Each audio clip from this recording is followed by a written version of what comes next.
ICA hall में बीमा कर्मचारी संघ हजारीबाग मंडल द्वारा एलआईसी में आईपीओ लाने के विरोध में एक दिवसीय जिला स्तरीय अधिवेशन का आयोजन किया गया। आज के अधिवेशन में एलआईसी में आईपीओ लाने का जोरदार विरोध किया गया है। अधिवेशन में विमर्श का आरंभ करते हुए संघ के संयुक्त सचिव सुमित कुमार सिन्हा ने कहा कि आईपीओ के माध्यम से एलआईसी के शेयर को बेचना देश की अर्थव्यवस्था के लिए घातक होगा। ज्ञातव्य हो कि आज़ादी मिलने के समय देश की आर्थिक स्थिति बहुत ही खराब थी। देश के विकास के पैसों की बहुत ही जरूरत थी।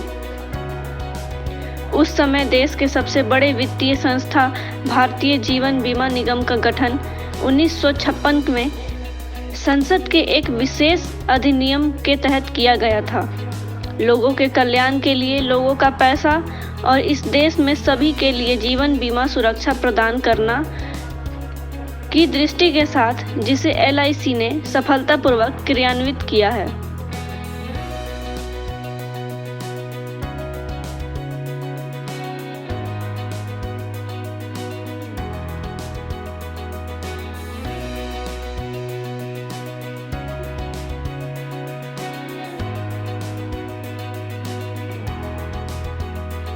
स्तरीय अधिवेशन में जो कि all India insurance employees association के द्वारा बुलाया गया है। आज हम यहाँ एकत्रित हुए हैं और इस साल के बजट भाषण के दौरान माननीय वित्त मंत्री ने कहा था कि एलआईसी का विनिवेशीकरण होगा।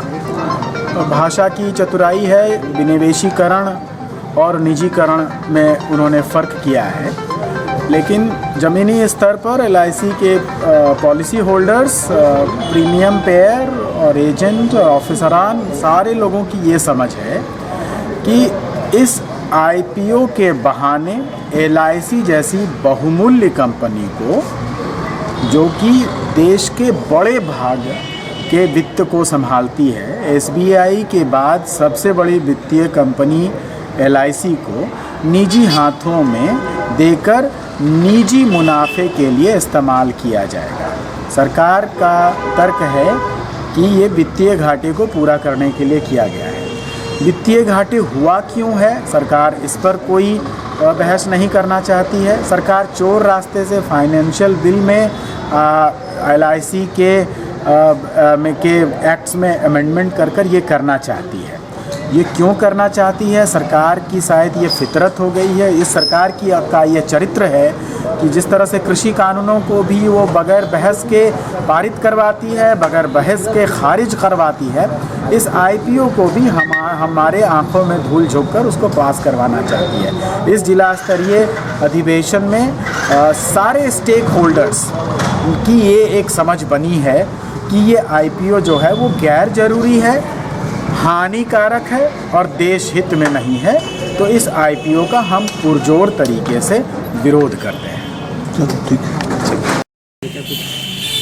यहाँ धनबाद जिले में आज पूरे हजारीबाग जोन का एलआईसी के कर्मचारी संघ का आज सम्मेलन हो रहा है। इसमें फरवरी में जो गवर्नमेंट प्लान कर रही है जो आईपीओ लाने की बात, एलआईसी देश की सार्वजनिक सबसे बड़ी सार्वजनिक उद्योग है और गवर्नमेंट को सबसे ज़्यादा पैसा देती है। ऐसी संस्थाओं को भी गवर्नमेंट प्राइवेटाइज करने की सोच है, ये दुर्भाग्यपूर्ण बात है। तो हम लोग इसका विरोध करते हैं और पूरे देश के कर्मचारी इसके विरोध करते हैं।